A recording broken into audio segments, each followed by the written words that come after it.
launching very soon. And we are here to provide desk space, to provide Wi-Fi, and great events like this for everyone to come together, to work, to collaborate, to meet, and to find out more stuff. We have the space that you're in here at the moment is our co-working space, so that's for people, that's for members who want to drop in. To drop it. Of course.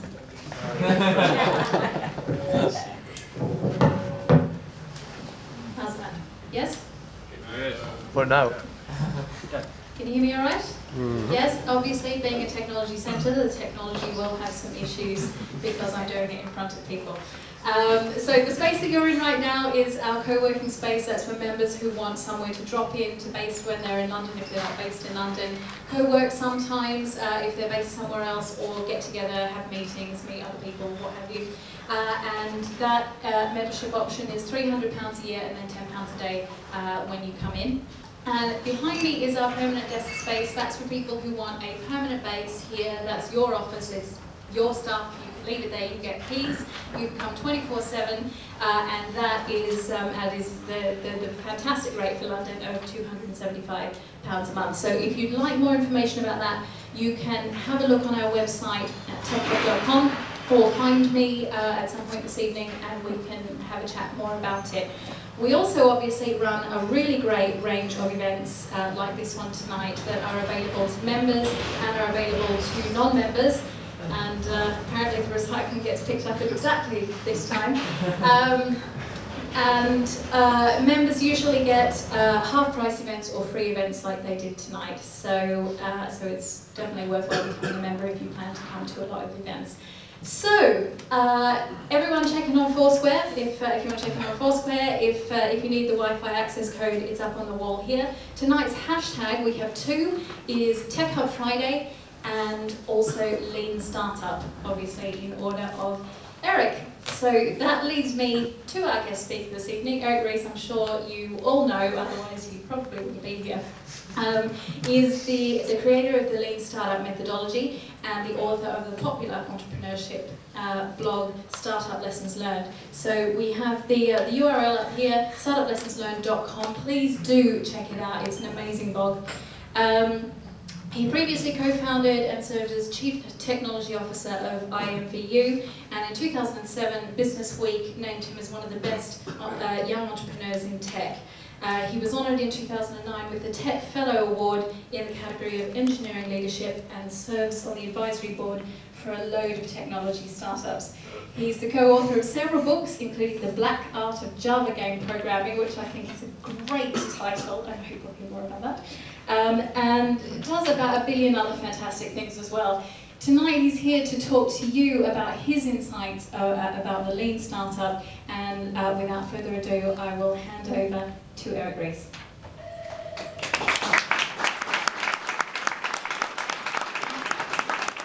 Well, hi everybody. This is an incredible turnout. I'm Eric. I don't know that I can live up to that introduction, but if worse comes to worse, we don't have things to talk about, you can ask me about the black art of Java game programming. It's a scintillating read, I promise. Let's just go over some quick ground rules. Those of you who've seen me speak before will know these already, but it's actually very, very important that I do not want or need your undivided attention. So no need for that. In fact, if you have a mobile phone, you can take it out of your pocket. Who has a mobile phone? It's just to see you've already been paying attention. Please take it out of your pocket. We have, as we just heard, hashtag Lean Startup. So if it starts to drag and you start to get tired of what I have to say, please Twitter amongst yourselves. Or if you have comments or questions or feedback you want to give, I'm all about feedback, as I'll learn in a second. Please use this hashtag. I read everything there, and I really appreciate it. The blog is Startup Lessons Learned, and before I actually get into any material, I just want to do a quick survey. How many people here are in a startup right now? Okay. Okay, so those of you in the front, everyone raise their hand. What I think is amazing about that question and answer is that I can fly pretty much anywhere in the world, which is an experiment now I've done quite a few times, get a room of people together and ask who's in a startup. And it's not really, the remarkable thing is not that everybody raises their hand, although that's not always the case. I think the remarkable thing is that everybody thinks they know what I mean. Nobody asks, excuse me, what is a startup and how do I know if I'm in one? We all have this image in our mind of what it looks like to be in a startup. Everyone thinks they know what it is. But if you conduct the experiment further, this is a bit too big of a crowd to do this, but I've done it many times, and start to ask people, well, how do you know a startup when you see it? What is it anyway? Is someone who is doing a new product inside a big company, are they in a startup? Well, what about someone who's doing something that's an existing product, but they're doing it in a garage and eating ramen noodles? Are they a startup? And when we start to actually talk about what is entrepreneurship, we actually start to get really confused.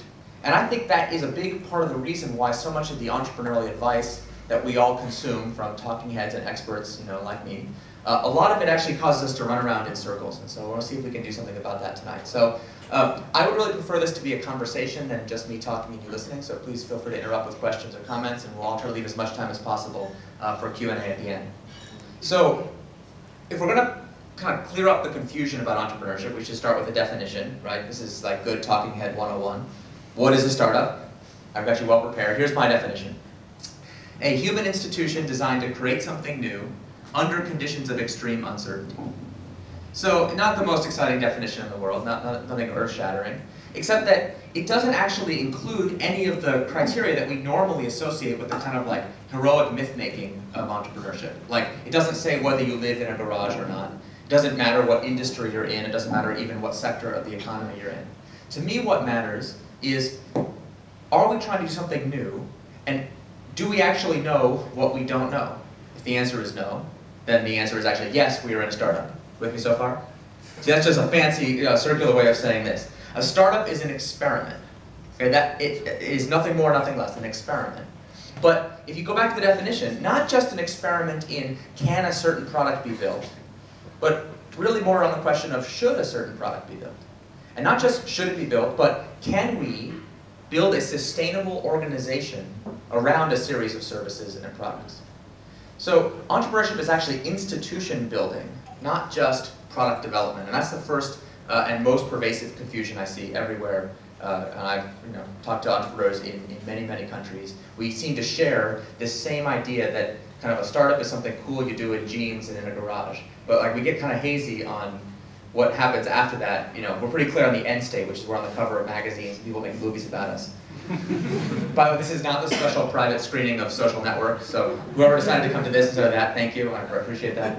For the rest, sorry, I hope there's no confusion about that. The thing that really bothers me, though, about the experiments that we run as a kind of global entrepreneurship community is, of course, that most of them are a complete and total waste of time.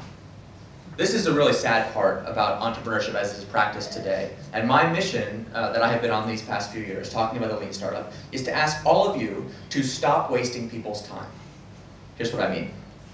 Everyone knows that most startups fail, and we're kind of used to that idea. But just for those who aren't, I brought a demonstration. For those who haven't seen this, everybody else has to bear with me. Remember this? I don't know if you can see this. This is Web 2.0. In 2006, Web 2.0 was still the hot new hotness. And so a graphic designer who was very excited about it at the time put together this kind of patchwork quilt, like a big flag to wave of all the revolution that was going to come from Web 2.0. This is all the companies that constitute Web 2.0 in 2006, all their logos on a giant quilt. And 3 years later, in 2009, another graphic designer was having a slightly different set of feelings about the Web 2.0 revolution, and they put together this graphic. Look familiar? This is our midterm report card on Web 2.0. This is after only 3 years and untold millions of dollars in venture capital. The red X's are the companies that are already dead. That's something like half the chart already. And then the green circles, I don't know if you can see this at the back, but there's green circles around, maybe 20 of these companies. They're the ones that, were acquired or went IPO. So since we're talking about Web 2.0, there's no IPOs, it's all that they were acquired. So the green circles are somebody made some money. Okay, that's what the graphic designer decided would be the definition of success. Those are the successes, somebody made money. The X's are the ones that failed, and the ones that are unmarked are the companies where the corporation is still alive. If you actually know any of the people who are in any of these corporations, you'll know that a number of them are actually, although they're technically alive, in what we call the land of the living dead, which is the worst possible place for an entrepreneur to be in, where you're still consuming resources, you still have employees, everyone has tremendous loyalty to that, just that remote possibility that it might just pull up. Because everyone hears those stories. You read about them in the papers and magazines, right? That entrepreneur, the plane is losing altitude, but through raw perseverance and determination, they just barely caused it to pull up, right? And everyone,